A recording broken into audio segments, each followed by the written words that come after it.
And that's the thing. I think the theme of my career in the last few years is when you look at, say, the design leaders who achieve so much, they all say the same thing: just focus, focus, focus. Like, I think Jonathan Ive was like, maybe I've mentioned this, where him and Steve Jobs were talking. Steve Jobs used to, the bar to see if they were focused, Steve Jobs will say, how many things did you say no to today?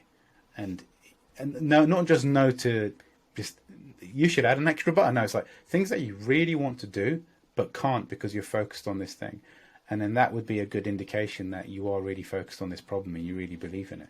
So I think, like as you mentioned, like just focusing on key things rather than overwhelming the team, because then it just becomes this laundry list that you never get around to. Right.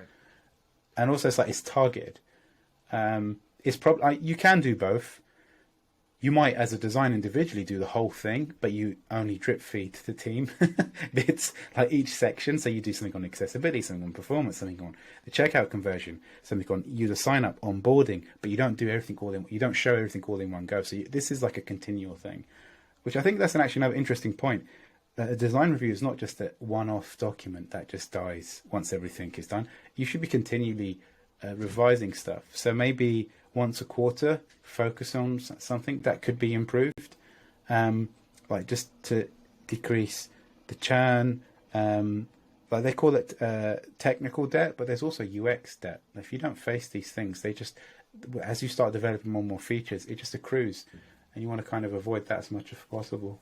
Yeah, no, I think that's a great summary. So just to kind of put a bow on what we've talked about so far.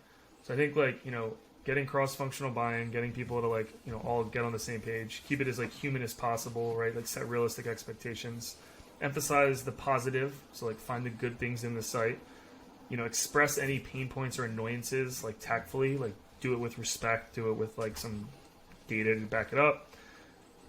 Something that I just want to throw in the mix here is avoid usability jargon. Not everyone is, like, studied human-computer interaction.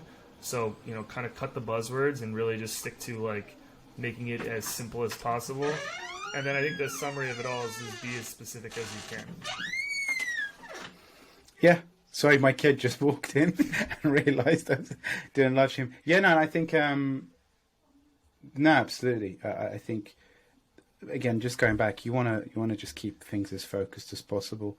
And, like, the question of always was, how do you know if you're doing something well? It's like you just want one quick win, one easy win, and then when you have that, then again.